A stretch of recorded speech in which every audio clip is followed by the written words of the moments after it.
Prochaines heures avec Jean-Paul Delevoye qui va recevoir avec sa collègue du gouvernement Agnès Buzyn bien les partenaires sociaux parmi les syndicats l'UNSA. On va retrouver Luc Faré, secrétaire général de l'UNSA fonction publique. Luc Faré, qu'attendez-vous de cette dernière tentative de discussion, peut-être de négociation entre l'exécutif et les partenaires sociaux?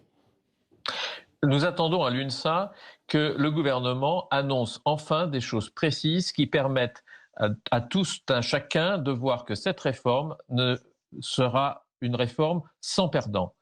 Nous souhaitons qu'il y ait des garanties qui soient données pour les générations de 10 ou 15 ans qui permettraient à tous de pouvoir vivre cette transformation fondamentale de notre système sans remettre en cause les droits acquis. Nous demandons que toutes les carrières hachées puissent être prises en compte, et en particulier celle des femmes, parce que nous voyons aujourd'hui que c'est une des difficultés dans le système actuel. Alors certains disent système à points, d'autres disent on maintient le système actuel. Ce qu'il faut savoir, parce que je pense qu'il faut qu'on l'entende tous, c'est qu'un système à points, comme un système par trimestre, comme c'est le cas aujourd'hui, peut permettre de baisser les pensions si on le décide.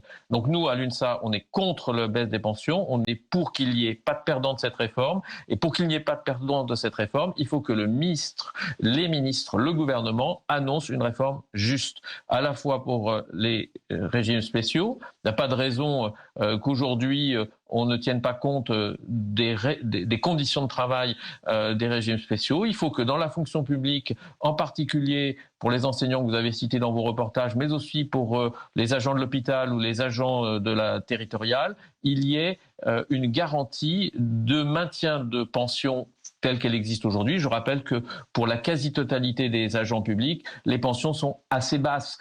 Donc il faut quand même l'avoir en tête. Et donc il ne faut pas se focaliser sur certaines professions, sur certains métiers. Ce qui est important, vraiment, c'est qu'on fasse que cette réforme soit juste. Et c'est la réponse qu'on attend du gouvernement.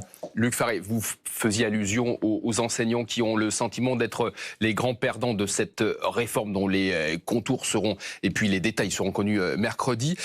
Pourtant, ces dernières heures, les propos de Jean-Michel Blanquer, le ministre de l'Éducation nationale, ont été relativement rassurants. Il a parlé de revalorisation de salaire, il a parlé de primes pour les enseignants.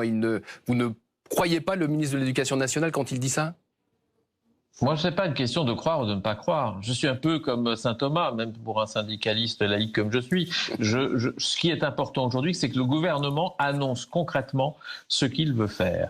Et pour l'instant, le gouvernement n'a pas assez précisé ce qu'il veut faire. Et c'est bien ça la question qui est posée aujourd'hui, que ce soit pour les enseignants, mais aussi pour d'autres catégories d'agents publics. Parce qu'il n'y a pas que les enseignants qui ont peu de primes. Il y a aussi des agents de la territoriale, des agents de l'hospitalière. Donc il faut qu'on regarde bien et que, au final, les simulations que nous demandons depuis plusieurs mois maintenant soient enfin communiquées, qui permettront à chacun de vérifier qu'il n'y a pas de perte, qu'il y a un système à peu près équivalent, même si la façon de calculer est différente. Et c'est l'objectif qu'il faut que nous ayons tous aujourd'hui.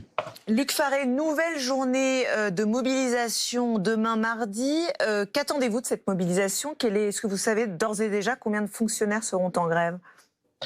Alors, je rappelle, l'UNSA et l'UNSA Fonction publique n'appellent pas à cette mobilisation. Certaines de nos organisations, certaines de nos fédérations vont le faire, mais nous, nationalement, on ne le fait pas.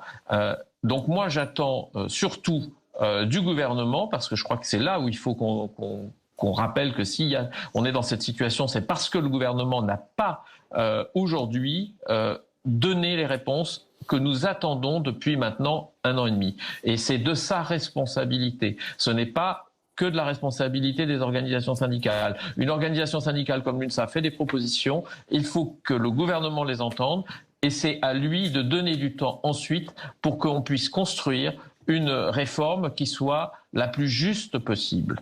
Et ça, vraiment, c'est important. Parce qu'il faut du temps pour transformer un régime, 42 régimes, en un seul régime. Ça ne peut pas se faire du jour au lendemain. Il y a des principes totalement différents. Et dans la fonction publique, ça impacte complètement la question de la rémunération des agents publics, de tous les agents publics. Merci beaucoup Luc Faré pour toutes ces précisions. On vous rappelle le calendrier cet après-midi. Jean-Paul Delevoye